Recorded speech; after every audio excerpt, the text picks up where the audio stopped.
Буквально несколько минут назад стали известны трагические новости о семье эстрадного певца Олега Газманова и последние новости в антикоррупционном комитете Никиты Михалкова и его работе. Чрезвычайное событие с трагическими последствиями произошло вчера вечером в городе Сочи на городском пляже. 2 дня назад известный певец Олег Михайлович Газманов вместе со своей семьей, включая супругу Марину Муравьеву-Газманову и дочь Марианну, приехал в город Сочи для получения правительственной награды за большой вклад в культурную и музыкальную жизнь Российской Федерации. По данным пресс-службы антикоррупционного комитета, после получения награды и музыкального концерта Олег Михайлович вместе с супругой и с дочерью отправился на городской пляж города Сочи. Сначала все складывалось очень удачно. Олег Михайлович общался с местными жителями, фотографировался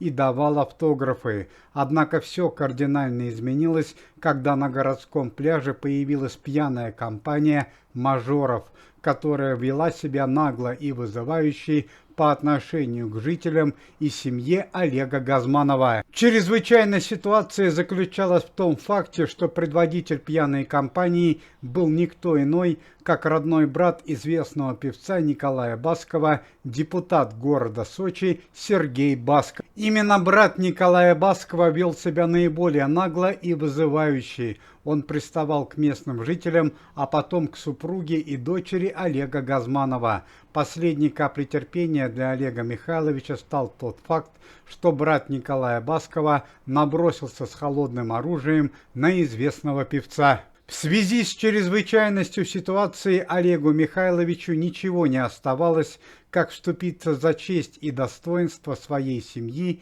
и лишить жизни преступника. На данный момент Олега Газманова доставили в полицейский участок города Сочи для дачи показаний. Однако многочисленные свидетели, жители пляжа утверждают о том, что Олег Михайлович действовал в рамках необходимой самообороны.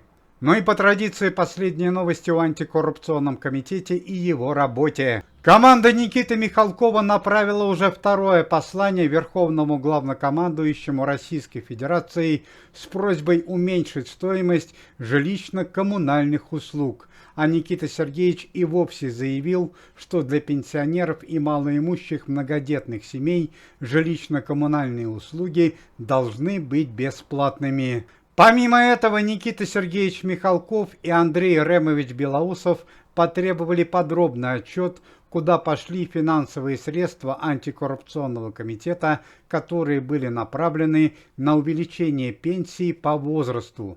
Антикоррупционный комитет перечислил более 50 миллионов рублей для увеличения пенсии по возрасту 2 месяца назад. Никита Сергеевич Михалков не только прекрасный артист, но и очень принципиальный человек.